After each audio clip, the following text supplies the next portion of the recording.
Hello everyone, welcome to Pharmaworks YouTube channel. Pharmaworks के YouTube educational channel में आपका स्वागत है। आज के वीडियो लेक्चर में हम डिटेल में स्टडी करेंगे 5 सबसे अच्छी एक्जिमा की दवा के बारे में, कि जिसको हम स्किन डर्मेटाइटिस भी कहते हैं, कि जिसमें आपकी स्किन जो है वो रुकी हो जाती है और त्वचा में आपको तेज खुजली होती है। तो ऐसे कंडीशन को ट्रीट करने के लिए कौन सी 5 सबसे अच्छी दवाइयाँ हैं, तो उसकी डिटेल स्टडी करेंगे आज के लेक्चर में। तो expert lecture by Amar sir, assistant professor and founder of Pharmaworks. Thank you for being Pharmaworks family. सीखे बीमारियों के बारे में, उनके उपचार के बारे में। मेडिसिन कोर्स में फार्मावर्क्स के ऊपर के अलग अलग बीमारियों के बारे में सीखे, उनके उपचार के बारे में, दवाइयों के अलग अलग क्लास के बारे में, उनके use, dose, side effect, warning, contraindication 1 साल तक। तो मेडिसिन कोर्स को ज्वाइन करने के लिए हमें व्हाट्सएप करें 9016312020 पे। साथ ही हमारी सेकंड चैनल जिसका नाम है हॉलीवुड टू हिंदी एक्सपीरियंस को जरूर से सब्सक्राइब करें और हमें सपोर्ट करें। तो यहाँ पे हम जानते हैं कि एक्जिमा क्या है। तो एक्जिमा मतलब कि ऐसी कंडीशन स्किन की कि आपके स्किन के ऊपर इस तरह से सूजन देखने को मिलती है और वहाँ पे स्किन आपकी ड्राई हो जाती है और उसके कारण आपको जो है वो काफ़ी खुजली होती है। और स्पेशली क्या होता है कि इचीनेस एक यहाँ पे मेन सिम्टम मतलब कि आपको खुजली होना, रैसेस बन जाते हैं, वहाँ पे त्वचा जो है वो ड्राई हो जाती है और कई बार रेड स्किन जैसे सिम्टम्स भी देखने को मिलते हैं। तो अगर कंडीशन लंबे समय तक चलती है तो उसके कारण क्या होता है कि वहाँ पे छोटे छोटे दाने जैसा बन जाता है, मतलब कि स्मॉल ब्लिस्टर जैसा बन जाता है, या फिर लंबे समय तक होने से स्किन की जो थिकनेस है वो काफ़ी बढ़ जाती है कि स्किन जो है वो थिक हो जाती है। तो ऐसे कॉम्प्लिकेशंस देखने को मिलते हैं। तो बहुत सारे रीजंस होते हैं एक्जिमा के लिए, कि जैसे कि आपकी इम्यून सिस्टम अच्छे से काम नहीं कर रही है, एबनॉर्मल फंक्शन है, या फिर जो स्किन के बैरियर्स होते हैं वहाँ पे कोई डिफेक्ट है। कि क्या होता है कि मॉइस्चर आपके स्किन में से बाहर निकल जाता है और जो जर्म्स होते हैं, कीटाणु वगैरह होते हैं, वो स्किन के अंदर जाते हैं, कि जिसके कारण क्या होता है कि स्किन के अंदर के जो लेयर्स होते हैं वो इन्फेक्टेड होते हैं, वहाँ पे सूजन हो जाती है, रैसेस डेवलप होना शुरू हो जाते हैं और जो कंडीशन प्रोड्यूस होती है उसको हम फिर एक्जिमा कहते हैं। कई बार जो एंडोक्राइन डिसऑर्डर जैसे कि थायराइड डिसीज में भी कुछ लोगों को एक्जिमा होता है। फिर जो माइक्रोबियल इन्फेक्शंस के कारण भी ये प्रॉब्लम जो है वो हो सकती है। फिर एनवायरनमेंट में कुछ चेंज होता है, फूड एलर्जी है, आपको कोई जेनेटिक फैक्टर है, किसी बैक्टीरिया, वायरस या फिर फूग की एलर्जी के कारण या फिर उनके इन्फेक्शन के कारण भी एक्जिमा हो सकता है। तो कई बार कुछ लोगों को क्लाइमेट चेंज के कारण, जैसे कि हॉट एंड कोल्ड टेम्परेचर्स के कारण ऐसा हो जाता है। जैसे कि आप देखो कि किसी को विंटर्स में एक्जिमा देखने को मिलता है, किसी लोगों को समर में, या फिर कुछ लोगों को मानसून के सीज़न में। मतलब कि जैसे सीज़न चेंज होती है वैसे भी कुछ लोगों को सीजनल, जो हम कहते हैं कि हॉट एंड कोल्ड टेम्परेचर्स, जैसे ही टेम्परेचर चेंज होता है, ह्यूमिडिटी एटमॉस्फेयर में चेंज होती है, तो वो लोग एक्जिमा जैसा जो है वो फील करते हैं। हार्मोनल चेंजेस के कारण भी ये हो सकता है। और कुछ ऐसे इरिटेंट्स या फिर एलर्जेंस, जैसे कि आपको सोप की एलर्जी तो उसके कारण आपको एक्जिमा हो जाए, आपको डिटर्जेंट की एलर्जी है, या फिर किसी शैम्पू की एलर्जी है, कोई फ्रूट, मीट, वेजिटेबल या फिर किसी डिसइंफेक्टेंट की एलर्जी हुए आपको, तो उसके कारण भी आपको एक्जिमा हो सकता है। तो उसमें सिम्टम्स में स्पेशली जैसे मैंने आपको आगे बताया कि आपके स्किन के ऊपर इस तरह से रैसेस डेवलप होना शुरू होते हैं, त्वचा लाल होने लगती है, एज वेल एज वहाँ पे स्किन जो है वो आपकी ड्राई होने लगती है, काफ़ी ज़्यादा जो है वो आपको इचिंग होती है।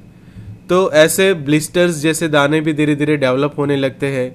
स्किन लंबे समय तक जैसे आप रेडनेस जैसा स्किन के ऊपर फील करते हैं, कई बार स्किन की थिकनेस जो है वो बढ़ जाती है और बहुत सारे कॉम्प्लिकेशंस होते हैं कि वहाँ पे आप समझो कि इचिंग करते तो वहाँ से कई बार ब्लड आ सकता है, या फिर ये इन्फेक्शन और भी दूसरे बॉडी पार्ट्स पे धीरे धीरे फैलने लगता है। तो उसके लिए जो ट्रीटमेंट के जो ऑप्शन है, तो 5 बेस्ट मेडिकेशंस में हम देखें तो पहला ऑप्शन बनता है पिमेक्रोलिमस या फिर टैक्रोलिमस का ऑप्शन।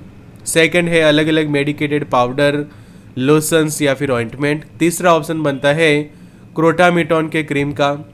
चौथा ऑप्शन है एंटी हिस्टामाइंस का। और पांचवा एंटी फंगल का, कि अगर कोई फंगल इन्फेक्शन के कारण आपको एक्जिमा हुआ है तो उस वक्त एंटी फंगल दवाइयाँ यूज़ की जाती है। तो शुरुआत करते हैं पहला ऑप्शन पिमेक्रोलिमस से, कि जो ऐसे क्लास का मेडिकेशन है कि जिसको हम कैल्सिन्यूरिन इनहिबिटर्स कहते हैं, कि जो सूजन कम करने का काम करते हैं। तो यहाँ पे आप उसका एक फॉर्मुलेशन देख सकते हैं कि वो 1% कॉन्सेंट्रेशन में अवेलेबल है। 10 ग्राम की ये क्रीम जो है वो अवेलेबल होती है कि वो डायरेक्टली आप आपके अफेक्टेड एरिया पे लगा सकते हैं, और ये पे लगाने के बाद पेशेंट जो है वो धीरे धीरे एक्जिमा के जो सिम्टम्स है उसमें से उनको रिलीफ मिलती है और धीरे धीरे वो ठीक होने लगता है।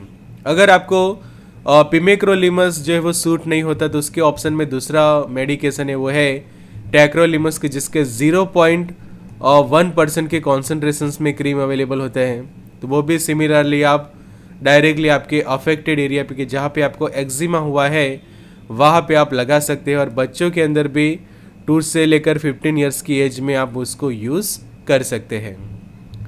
फिर मेडिकेटेड पाउडर्स की हम बात करें तो माइकोडर्म करके जो पाउडर आता है, यहाँ पे जो आप देख रहे हैं कि जो एफडीसी बनाती है, तो ये भी आप यूज़फुल है यूज़ कर सकते हैं। जैसे कि उसके अंदर बेंजोइक एसिड रहता है, salicylic acid, menthol and starch रहता है कि वो भी एक इफेक्टिव बनता है एक्जिमा के लिए। फिर क्लोसिव डस्टिंग पाउडर, यहाँ पे आप देखो कि जो क्लोट्राइमाजोल का जो डस्टिंग पाउडर आता है, तो ये हो गए मेडिकेटेड पाउडर के ऑप्शंस कि एब्जॉर्ब वाला एंटीफंगल या फिर क्लोसिव या फिर माइकोडर्म। तो इनमें से कोई भी आप मेडिकेटेड पाउडर यूज़ कर सकते हैं एक्जिमा के लिए।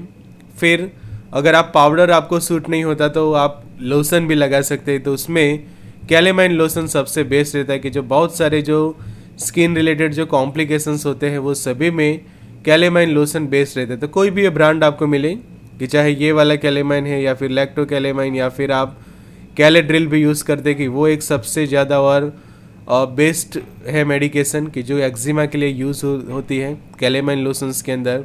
फिर क्रीम्स की हम बात करें तो बेटनोवेट करके जो क्रीम आती है बीटामिथासोन, वो भी पेशेंट लगा सकता है, या फिर वाइट ऑइंटमेंट भी यूज़ कर सकता है। और यहाँ पे आप देख सकते हैं कि बेंजोइक एसिड या फिर सैलिसिलिक एसिड का और वाइट फील्ड ऑइंटमेंट। तो बहुत सारे अलग अलग ऑइंटमेंट्स होते हैं कि वाइट फील्ड है, वाइट ऑइंटमेंट है, फिर ये बीटेक्स का जो आता है वाइट ऑइंटमेंट यहाँ पे आप देख रहे हैं, वो भी पेशेंट जो है वो यूज़ कर सकते हैं। वाइट फील्ड यूज़ कर सकता है या फिर बेटनोवेट। फिर तीसरा ऑप्शन है क्रोटामिटोन का कि क्रोटामिटोन के जो क्रीम्स आते हैं प्रिस्क्रिप्शन बेस्ड मेडिकेशंस रहती है, खास करके जो आपको स्किन स्पेशलिस्ट डॉक्टर आपको प्रिस्क्राइब करते हैं कि जो आपके सिम्टम्स है कि आपको खुजली हो रही है, एलर्जिक रैशेस हो रहे हैं एक्जिमा के कारण, तो वो सभी को ट्रीट करने में ये मेडिकेशन हेल्प करती है। चौथा ऑप्शन है एंटीहिस्टामाइंस का कि उसमें बहुत सारे यहाँ पे आप देख सकते हैं कि क्लोरफेनारामाइन है, क्लेमास्टिन है, डाइफेनहाइड्रामाइन है, फेक्सोफेनाडिन, सेट्रिजिन। तो ये इनमें से कोई भी एक मेडिकेशन, यहाँ पे आप ध्यान रखें, कोई भी एक मेडिकेशन पेशेंट जो है वो यूज़ कर सकता है इसके लिए कि किसी को समझे कि टॉपिकल क्रीम लगाने से ठीक नहीं हो रहा है एक्जिमा, तो उस वक्त वो ओरली टैबलेट खा सकते हैं। तो फर्स्ट चॉइस आपकी रहेगी एविल कि एंटीहिस्टामाइन में आप सबसे पहले एक्जिमा के लिए एविल ट्राई कर सकते हैं। एविल से नहीं होता तो फिर आप दूसरे ऑप्शंस जो है वो यूज़ कर सकते हैं। यहाँ पे मैं आपको बता दूं कि जो मेरे सेकंड चैनल है उसको सब्सक्राइब करें और मुझे सपोर्ट करें, लिंक डिस्क्रिप्शन बॉक्स में आपको मिल जाएगी। तो टॉपिक पे वापस आते हैं। पांचवा बेस्ट मेडिकेशन हो के लिस्ट में आएगा एंटी फंगल्स। तो उसमें क्लोट्राइमाजोल है, econazole, miconazole, oxiconazole, ketoconazole, fluconazole, itraconazole या फिर वारिकोनाजोल। तो इसमें से भी कोई भी एक कि जो भी आपको सूट हो रही है, कोई भी एक एंटी फंगल मेडिकेशन कि चाहे उसकी क्रीम लगा सकते हैं, उसका पाउडर फॉर्म में भी आते हैं, एज वेल एज उसके ये टैबलेट्स भी अवेलेबल होती हैं। तो उसके अलावा भी कुछ और ट्रीटमेंट का ऑप्शन है एक्जिमा के लिए, जैसे कि cold compress, skin moisturisers, Luke warm या फिर ओट मिल से बाथिंग लेना, मेडिकेटेड सोप यूज़ करना, यूवी लाइट थेरेपी है या फिर हर्बल्स। तो यहाँ पे आप देखो किस तरह से जो अल्ट्रा वायोलेट लाइट होती है, यूवी लाइट जो हम कहते हैं, उसके नीचे जो है वो पेशेंट को हाथ जो है वो रखे जाते हैं कि जिससे क्या होता है कि ये लाइट थेरेपी से आपका एक्जिमा जो है वो ट्रीट होने लगता है। तो ये भी एक नॉन मेडिकेटेड ऑप्शन में आता है कि जिसमें आपको कोई दवाई नहीं खानी पड़ती, पर एक लाइट थेरेपी से आपका एक्जिमा का इलाज होता है। फिर कोल्ड कॉम्प्रेस, मतलब कि जहाँ पे आपको खुजली हो रही है, जहाँ पे सबसे ज़्यादा एक्जिमा डेवलप हुआ है, तो वहाँ पे आप बर्फ़ वाली थैली से कोल्ड कॉम्प्रेस कर सकते हैं, मतलब कि एक कपड़ा ले सकते हैं, उसमें बर्फ़ डाल के वो जगह पे आप जो है उसका सेक कर सकते हैं, कि जैसे आप गर्म पानी से सेकते हैं उसी तरह से ये बर्फ़ से आपको सेकना है कि जहाँ पे आपको ये इचिंग हो रही है या फिर जो सिम्टम्स हो रहे हैं एक्जिमा के। फिर स्किन ड्राई हो रही है तो उसको मॉइस्चराइज करना ज़रूरी है, बिकॉज कई बार ड्राई स्किन के कारण भी एक्जिमा हो जाता है। तो उस वक्त कोई भी ब्रांड का आप बॉडी लोशन या फिर स्किन मॉइस्चराइज़र यूज़ कर सकते हैं। हर्बल्स की हम बात करें तो नीम है, एलोवेरा है, कोकोनट ऑयल, उनके जो प्रोडक्ट्स आते हैं वो भी पेशेंट यूज़ कर सकता है एक्जिमा के लिए। और प्रॉपर जो है वो आपको नहाना चाहिए मेडिकेटेड सोप से, कि लाइक क्लोट्राइमाजोल का भी सोप आता है, फिर एंटीबायोटिक कुछ सोप्स आते हैं, क्लोट्राइमाजोल का यहाँ पे आप देखो सोप, फिर कीटोकोनाजोल का यहाँ पे सोप है। तो इवन नीम सोप भी अवेलेबल होता है मार्केट में, सेवलॉन है, डेटॉल है, जैसे मेडिकेटेड सोप आप यूज़ कर सकते हैं जिससे आपका इन्फेक्शन जो है वो धीरे धीरे कम हो। फिर कुछ लोग ल्यूक वार्म या फिर ओट मिल का बाथ भी लेते हैं, कि जिसको जई का दलिया हम कहते हैं। तो उसको जो है वो खासकर पानी में जो है वो भिगो कर रखा जाता है, फिर वो पानी से पेशेंट जो है वो नहाते हैं, तो जिसको ल्यूक वार्म या फिर ओट मिल बाथ जो है वो कहा जाता है। तो ये सब ऑप्शंस बनते हैं एक्जिमा के इलाज में। फिर ये सब जो अभी हमने जो बात की, तो इस तरह से एक्जिमा पेशेंट का ट्रीट हो सकता है।